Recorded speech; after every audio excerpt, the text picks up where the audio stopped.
पे संबोधित किया, लेकिन उसको लेकर विपक्ष ने जो है कहीं ना कहीं निजी हमला करने की कोशिश की है कि बेटी के एडमिशन। देखिए अब भारतीय जनता पार्टी क्या कहती है वो तो मैं नहीं जानना चाहता, लेकिन अगर मैं एक बेटी का पिता भी हूँ और पिता होने के नाते मेरा ये दायित्व भी बनता है कि जब बेटी अपनी योग्यता के आधार पर सिलेक्ट होती है और वो आगे पढ़ना चाहती है, तो जब उन्होंने मुझसे अनुरोध किया कि मेरे साथ आपने चलना है और मेरे एडमिशन्स करनी है, तो मैं उस संदर्भ में उनके साथ गया। वहाँ मैं अपनी पिता का फ़र्ज हर्ज कर रहा था, लेकिन मैं जब भी वहाँ समय रहा हिमाचल के हितों की मैं वहाँ बात करता रहा और चीफ सेक्रेटरी साहब और अन्य अधिकारियों से रोज़ मेरी बात होती रही और मंत्रीगणों से भी मेरी बात होती रही। और निश्चित रूप से एक दायित्व पिता का भी निभाना होता है और भारतीय जनता पार्टी को इस प्रकार की राजनीति नहीं करनी चाहिए थी और जितना राजनीतिक इसको टूल देंगे वो अच्छा नहीं है। सर, विपक्ष जो सीमेंट में टैक्स लगाया है उसे उस फैसले को वापस लेने की मांग कर रहा है, इसका क्या? मुझे तो समझ नहीं आता कि विपक्ष किस टैक्स की बात कर रहा है। टैक्स नहीं लगा है, टैक्स लगाना कुछ और बात होती है। या तो वो परेशान है और परेशानी का मामला उनका ये है कि वो निश्चित रूप से भारतीय जनता पार्टी यही तय नहीं कर पा रही, 5 गुटों में बटी हुई पार्टी यही है, इसमें यही नहीं तय कर रही कि एक नेता कुछ और बोलता है, एक नेता कुछ और बोलता है। जीएसटी का जो हमें 28% से जो 18% आया है, हिमाचल प्रदेश में जीएसटी लगने से सबसे बड़ा नुकसान हुआ है। हिमाचल प्रदेश एक ऐसा राज्य है जहां जीएसटी का नुकसान हुआ है। और नुकसान कैसे हुआ? जब 2017 में जीएसटी लगा, उसमें हिमाचल प्रदेश की बद्दी, नालागढ़, इन क्षेत्रों से जो हमारे इंडस्ट्री वाले क्षेत्र है या कोई और टूरिज्म के सेक्टर है, उससे हमें 4000 करोड़ रुपए का वैट और एक्साइज आती थी। क्या आती थी? वैट आता था। अब जीएसटी लगने के बाद वो 150 करोड़ रुपया रह गया। केंद्र सरकार ने जब जीएसटी लगा तो उसके लिए जब हमें वैट का नुकसान हुआ तो 2017 में उन्होंने हमें 3200 रुपया हर साल जीएसटी 3200 करोड़ रुपया हर साल जीएसटी कंपनसेशन सेस देने की बात की और उन्होंने दिया भी। 5 साल तक उन्होंने जीएसटी कंपनसेशन सेस दिया और जून 2022 में जब भारतीय जनता पार्टी की सरकार थी, जीएसटी कंपनसेशन सेस बंद हो गया। हमारे जीएसटी किससे आता था? उसके बाद हमारे सबसे ज़्यादा जीएसटी आता था सीमेंट इंडस्ट्री से। सीमेंट इंडस्ट्री से जो जीएसटी आता था उसमें जो कमी आई है उसमें 25 रुपये की कमी हमने की है, 425 से 25 रुपये है। और जो हम सिविल सप्लाई के द्वारा सीमेंट सप्लाई करते हैं टेंडर के माध्यम से, उसमें भी कमी है।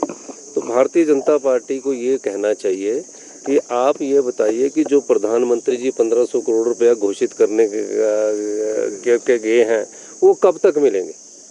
देखिए, जब प्रदेश दर्द से कराह रहा हो, आपदा से प्रभावित हो, अगर उस समय हमें रिलीफ ना मिले तो उसके बाद अगर आप 1 साल बाद 2 साल बाद दोगे तो उसका कोई फ़ायदा नहीं है।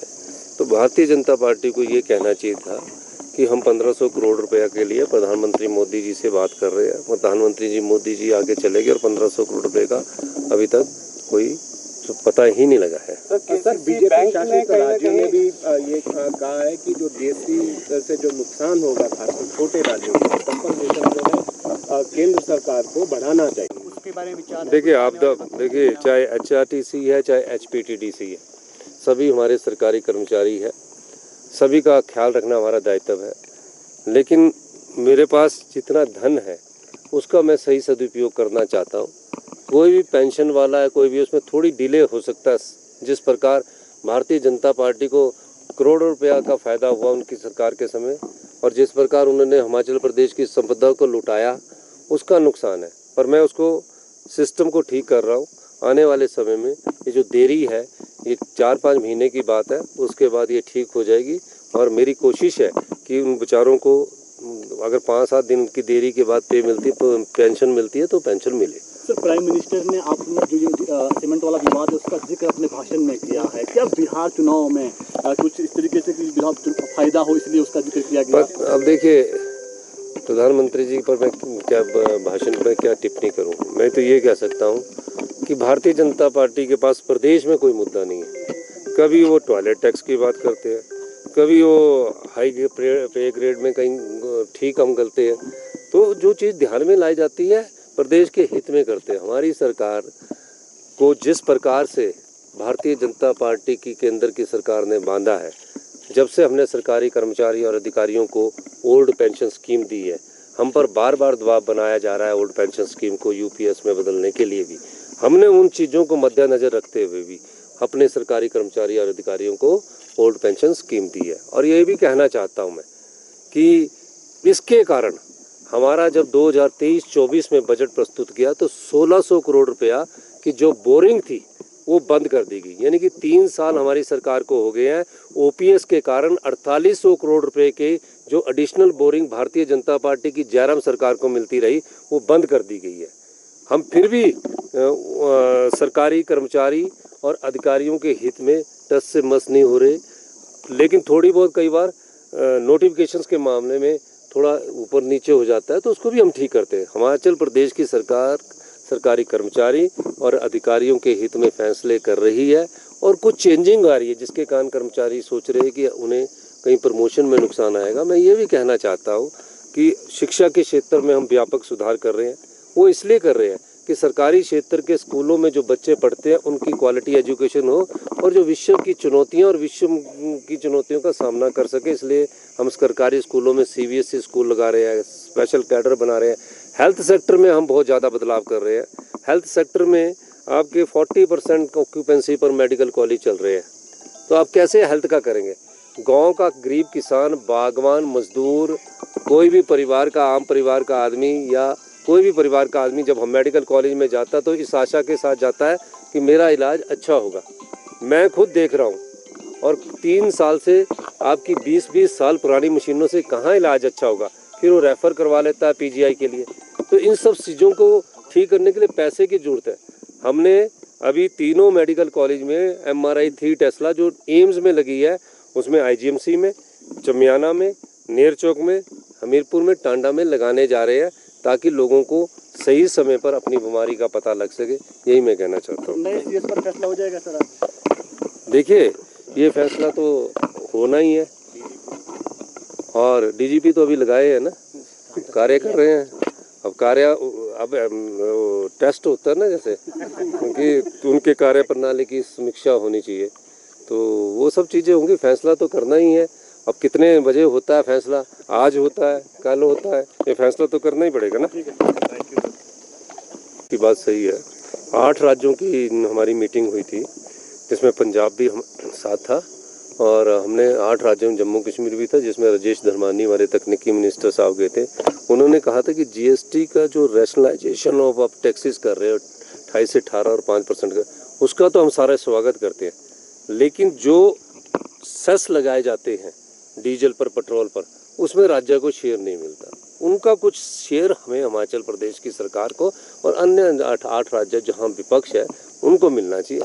तो उस मांग को उन्होंने कहा कि हम आने वाले समय में गौर करेंगे। तो अब देखते हैं उसके बाद क्या केसीसी द्वारा जो है कांग्रेस के विधायक को फायदा पहुंचाने को लेकर भी विपक्ष लगातार आवाज उठा रहा है। देखिए, केसीसी बैंक की एक बात मैं आपको स्पष्ट कर देना चाहता हूँ, ना हमारी सरकार ने ओटीएस मांगी है केसीसी बैंक में और ना ही कोई सरकार उसको ओटीएस देती है।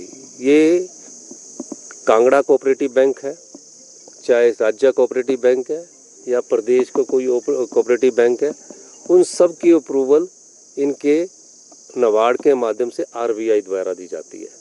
और बैंकों की भी वन टाइम सेटलमेंट की अप्रूवल जो है, चाहे यूको और नेशनल यूको बैंक है, पंजाब नेशनल बैंक है, स्टेट बैंक है, उन सब की ओटीएस की approval RBI, reserve bank of India के नॉर्म्स के द्वारा दी जाती है। प्रदेश सरकार का इसमें कुछ नहीं लेना होता है और ना ही किसी सेटलमेंट को करना होता है।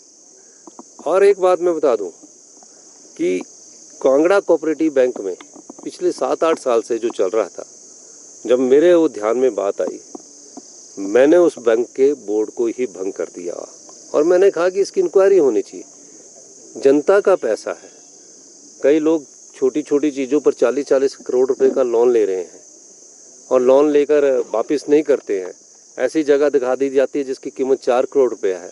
और कई जगह जो गरीब किसान है, जिसने किसान लोन लिया हुआ, सेटलमेंट तो उनका होना चाहिए, उसका सेटलमेंट होना चाहिए। तो कई बार ये कहा जाता है कि ये उसको कर दिया। अब जो वन टाइम सेटलमेंट की पॉलिसी में मैंने विधानसभा में भी कहा था, जो आएगा उसको होगा, जो आएगा उसको वन टाइम सेटलमेंट मिलेगा। तो इस प्रकार की बात करना गलत है। और मैं ये भी चाहूँगा कि वहाँ जो है ईडी इंक्वायरी कर रही है, तथ्य आपके सामने आएंगे। सर, आप शांडिल साहब के दौरे को लेकर भी विपक्ष सवाल उठा रहा है, खासकर नेता देखो, एक मेरे को समझ ही नहीं आ रहा कि शांडिल साहब के दौरे पर इतनी ज़्यादा जानकारी एकत्रित की जा रही है। कोई भी दौरा जो है वो मुख्यमंत्री अप्रूव करता है, और जब मुख्यमंत्री जी ने उस दौरे को अभी अप्रूव किया ही नहीं कि अभी उन्होंने जाना है कि नहीं जाना है, तो उसको कहना ये गलत बात है।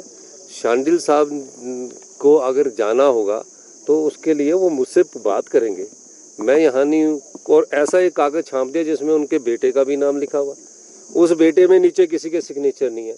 मैं सभी सोशल मीडिया वालों और टीवी मीडिया वालों और प्रिंट मीडिया वालों से कहना चाहूँगा, जब तक किसी के हस्ताक्षरित कागज़ में चिट्ठी ना साइन ना हो, तब तक आप कोई खबर को ना छापें और वेरीफाई करें। और मैं एक और कहना चाहता हूँ, जो ये दौरे होते हैं ये केवल अधिकारियों के लिए नहीं होते हैं। ये दौरे आपको अंडरस्टैंड करना है कि ये दौरे सरकार के द्वारा नहीं किए जाते हैं। अब मैं अपने बेटी को छोड़ने गया तो मैंने एक पैसा भी सरकार का नहीं लिया, एयर टिकट से लेकर अपना सारा खर्चा मैंने अपने उससे किया। और ये कहना कि ये जो दौरे है सरकार के, ये होते हैं वर्ल्ड बैंक के प्रोजेक्ट्स के, जैसे जायका का प्रोजेक्ट हो गया, मैं इसलिए जानकारी देना चाहता हूँ, AFD का प्रोजेक्ट हो गया, आपका वर्ल्ड बैंक का प्रोजेक्ट हो गया। उस प्रोजेक्ट को में डालते हुए इन बैंकों की कंडीशन है कि एक्सपोजर टूर होगा, तो और सरकार की तरफ से जाने का कोई मकसद नहीं होता है, जो हमारी ट्रेजरियों से एक पैसा नहीं जाता। तो ये भी जनता को पता लगना चाहिए कि जो ये दौरे होते हैं जिसमें कई मल्ले भी जाते हैं, जिसमें कई अधिकारी भी जाते हैं, वो एक्सपोजर टूर होते कि जिस बैंक ने हमें लोन दिया होता, उस देश के बैंक ने, जहाँ जैसे जायका है जापान का है, AFD फ्रांस का है, KFD हमारा जर्मन का है, वर्ल्ड बैंक पूरे वर्ल्ड में घूमने को भेजता कि यहाँ ये योजना शुरू हुई, इस योजना को शुरू करके ये चीज़ का आपको जानकारी हो और इस ढंग से अपने कार्य करना, इसलिए दौरे होते।